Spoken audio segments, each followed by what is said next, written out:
Assalamualaikum warahmatullahi wabarakatuh. Selamat malam semuanya. Pertama-tama kita ucapkan puji syukur kehadirat Allah Subhanahu wa taala yang telah memberikan kita kesehatan pada hari ini sehingga kita bisa berkumpul pada hari ini untuk pemaparan materi yaitu tentang virus ilmu kesehatan anak. Oke. Untuk memperefisienkan waktu, untuk sesuai kepercayaan masing-masing, berdoa di dalam hati mulai.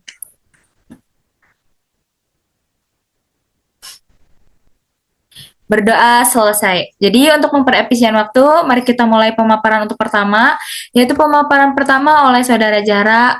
Saya persilakan. Baik, Assalamualaikum warahmatullahi wabarakatuh.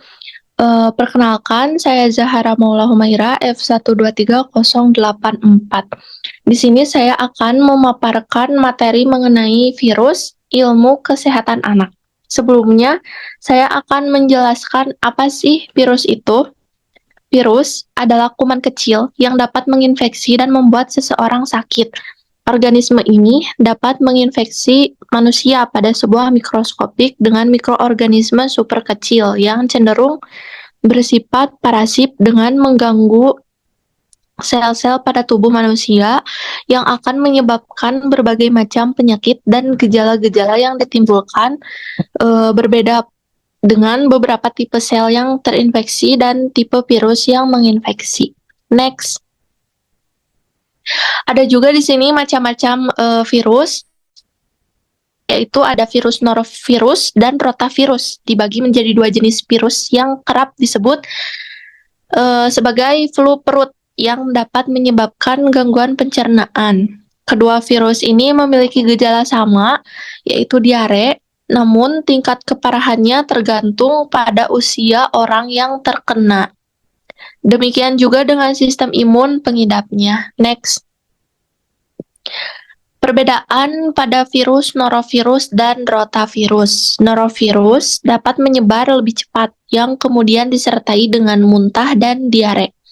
Gejala ini bisa berlangsung sekitar 24 hingga 60 jam untuk orang sehat, terutama orang dewasa. Sedangkan rotavirus lebih cenderung menyerang anak-anak. Anak-anak yang terinfeksi rotavirus dapat mengalami muntah parah, begitu juga diare yang mengakibatkan dehidrasi, sehingga membutuhkan rawat inap. Tak jarang, bila sangat parah, anak yang terinfeksi rotavirus bisa sampai meninggal. Materi selanjutnya akan disampaikan oleh rekan saya. Baik, selanjutnya ada virus influenza.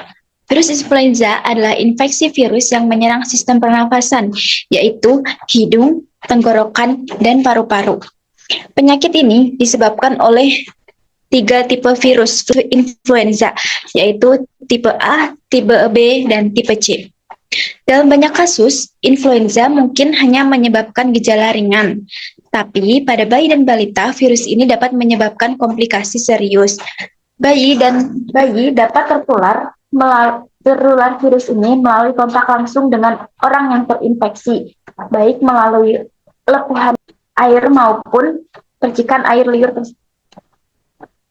Next. Yang selanjutnya ada virus DBD atau demam berdarah dengue.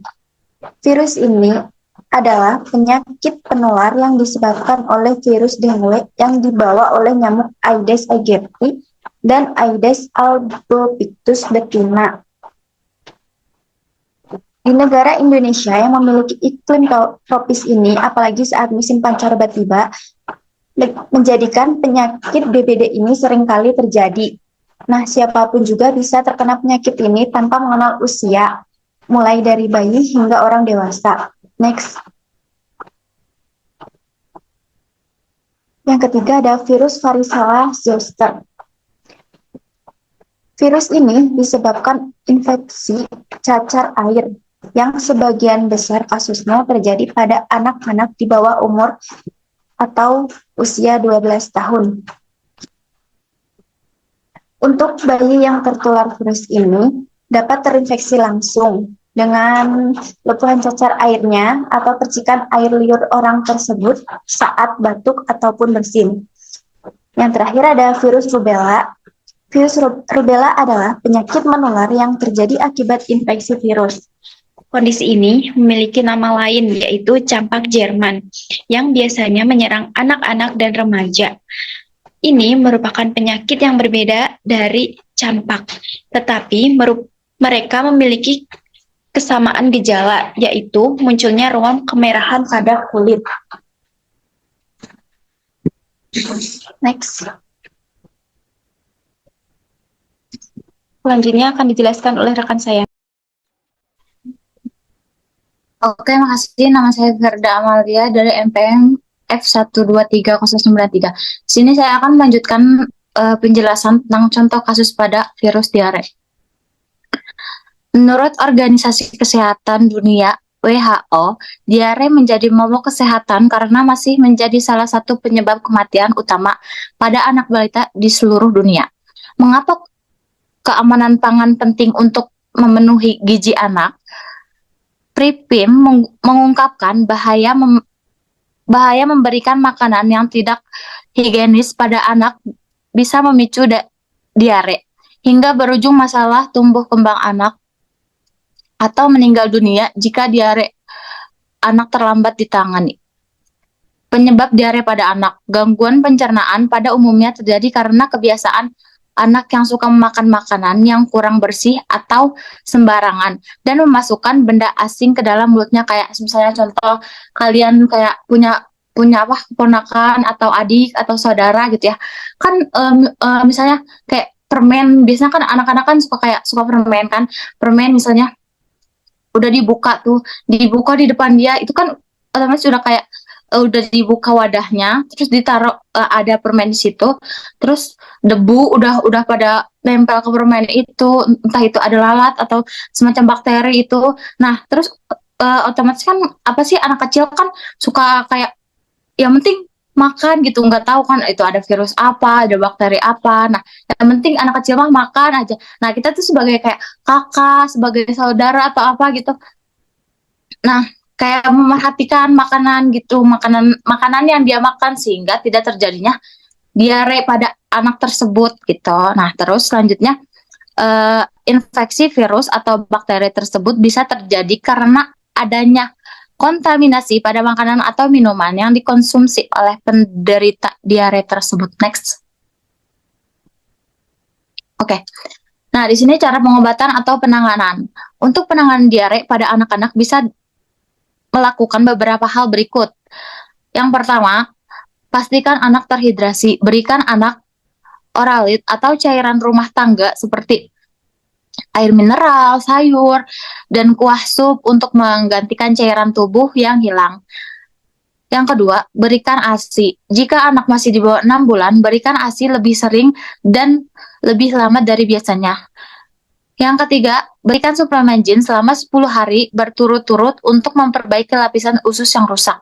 Yang keempat, berikan makanan yang mudah dicerna. Berikan makanan yang lembut dan mudah dicerna seperti pisang, telur, pasta, sereal, biskuit, kentang, wortel, dan kacang hijau. 5. Hindari makanan tertentu.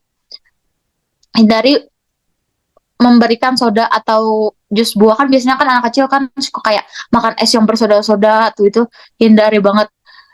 Yang keenam, berikan makanan dalam porsi kecil dan sering. Saat diare, anak mungkin tidak nafsu makan karena merasa mual atau ingin muntah. Nah, yang terakhir, istirahat yang cukup. Pastikan anak cukup istirahatnya. Next.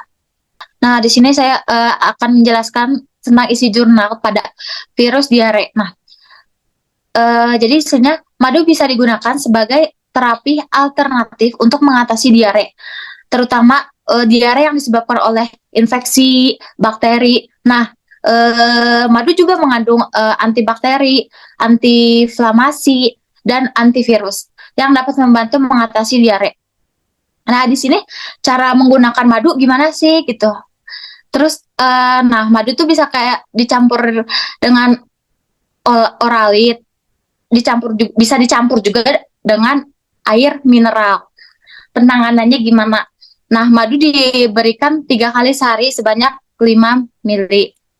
Nah, terus efek ke anak-anak itu bisa mereda atau tidak. Nah, hasilnya di sini menunjukkan bahwa frekuensi diare menurunkan setelah diberi madu, yang berarti efek pemberian madu pada penurunan frekuensi pada anak. Nah, kesimpulannya di sini, madu dapat digunakan sebagai terapi alternatif untuk mengurangi frekuensi diare pada anak-anak. Oke, sekian dari saya. Saya kembalikan kepada moderator Milani.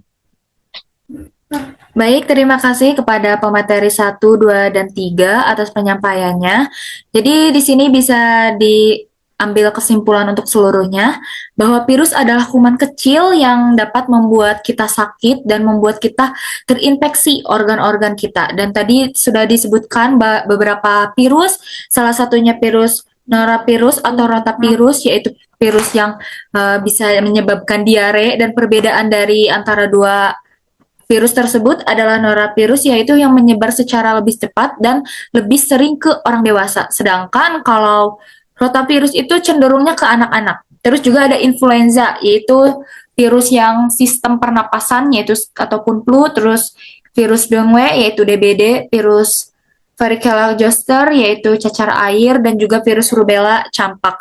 Dan tadi juga ada contoh kasus bahwa diare itu penyakit yang sangat lebih banyak untuk nyawa bayi dan di seluruh dunia. Kenapa bayi itu rentan sekali ataupun anak-anak rentan sekali diare? Karena tadi dijelaskan oleh Firda bahwa anak itu mempunyai rasa penasaran terhadap makanan dan tidak tahu kalau makanan itu higienis atau tidak. Yang penting mereka masukkan ke mulut gitu. Dan peran sebagai orang tua ataupun keluarga di sekitarnya, kita harus bisa mencegah supaya tidak terjadinya diare. Dan cara pencegahan itu tadi sudah dijelaskan bahwa selalu harus terhidrasi, terus juga makanan yang berserat, dan dihindari juga soda-soda. Lalu dan dibahas juga tadi bahwa jurnal bahwa madu ternyata bisa mengefisienkan untuk menurunkan diare, yaitu dengan cara 3 kali sehari seminggu dalam mengkonsumsinya, dan itu sudah terbukti bahwa bisa menurunkan karena itu sudah dibuat penelitian dan dibuat jurnal. Jadi itu adalah kesimpulan secara umum. Saya sekali lagi sebagai moderator ingin meminta maaf apabila sebagai penyampaian ada kesalahan kata ataupun perkataan tindakan yang kurang ataupun tidak mengenakan. Maka dari itu presentasi pada malam hari ini saya akan tutup. Wabillahi taufiq wal hidayah. Wassalamualaikum warahmatullahi wabarakatuh. Waalaikumsalam warahmatullahi wabarakatuh.